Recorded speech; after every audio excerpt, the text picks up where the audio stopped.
Hello, no parallel in the entire Torah can come close to this Torah portion's donkey speaking.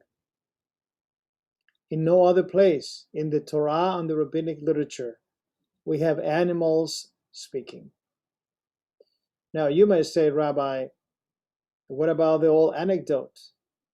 The guy going to the horse track, horse racing, and he sees another fellow and it says to him, well, I'm going to bet on that horse.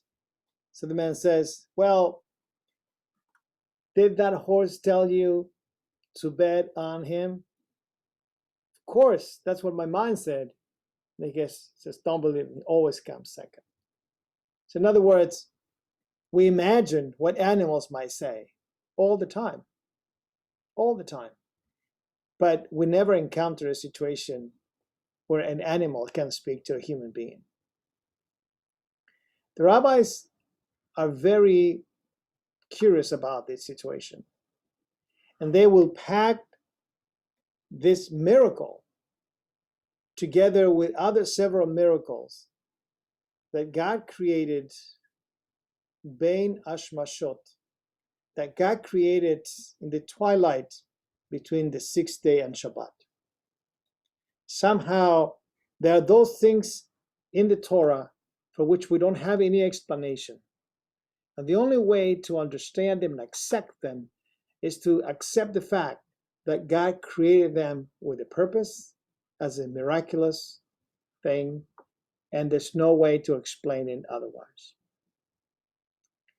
But more importantly than the donkey speaking to Bilam, the magician, who's being hired by King Balak because of his reputation, is the fact that this magician is unable to curse Israel as requested by King Balak, but only can praise Israel. And he praises Israel with a statement that made it into the Siddur.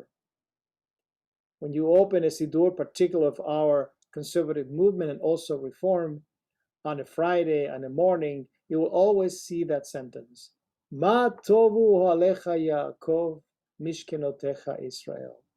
How wonderful are your tents, Jacob. The people living in are so fine. And it's a great statement about who we are.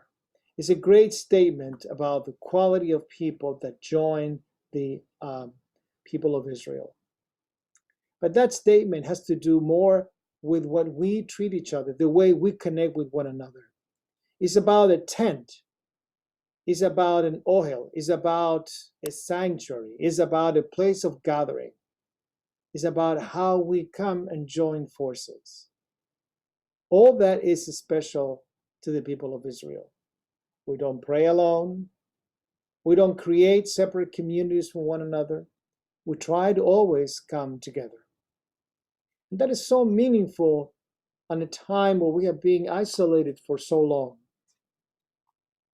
It is with great pleasure then that we see people coming back to the daily minyan, morning and evening, people coming to Friday night and Shabbat morning.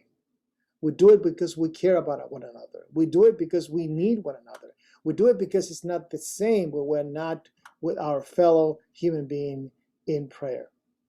It is with that in mind that I would like to use this parasha, Parashat Balak, in which we praise Israel for dwelling in a tent, for being together, that I would like to especially invite you to join us Friday night on Shabbat.